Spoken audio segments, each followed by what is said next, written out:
investment, recently President Biden announced $2 billion investment for Angola.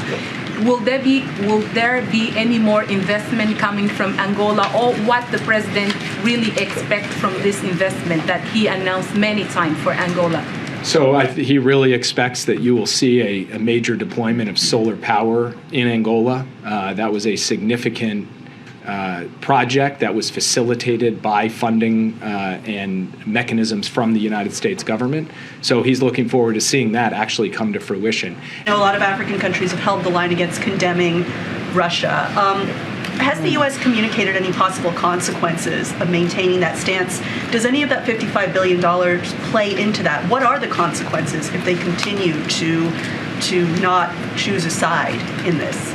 Look, we're not putting a gun to anyone's head.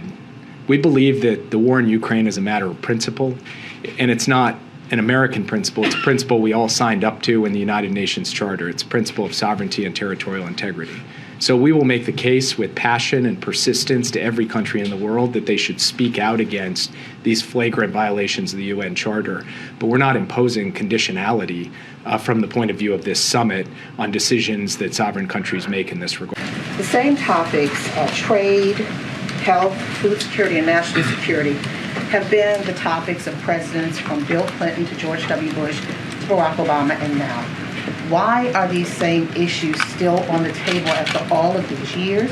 And what has been the arc of success, if you can measure it, from the Clinton years when Africa was put on the table and then George W. Bush being considered the president who did the most for Africa? But we feel we do enter the summit with some significant momentum around major investments that we have already made and will continue to make, and with this announcement that over the next 3 years we will be devoting $55 billion to help address these top priorities in very specific, tangible ways in partnership with African nations. Really, at this time, look in Africa in a different way. What makes you confident that this time will be different?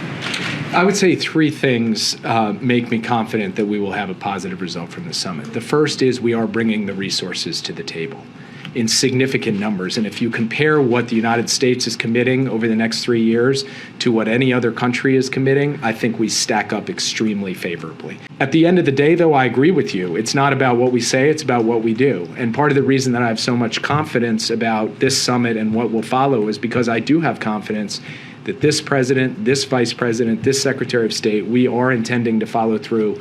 We're mobilizing the resources. We talked about the $55 billion that in new funding that we'll be providing to the continent in the next three years, which we believe is incredibly important. We talked about Johnny Carson, who is going to be the leader in making sure that what comes out, the deliverables that come out of this summit is actually delivered, if you will. As China looks to increase its influence on that continent, I'm curious, will the president seek to deliver any kind of message or word of warning to these African leaders that Beijing, whether it's through their financing or economic or military aid, is not in fact a faithful ally or partner?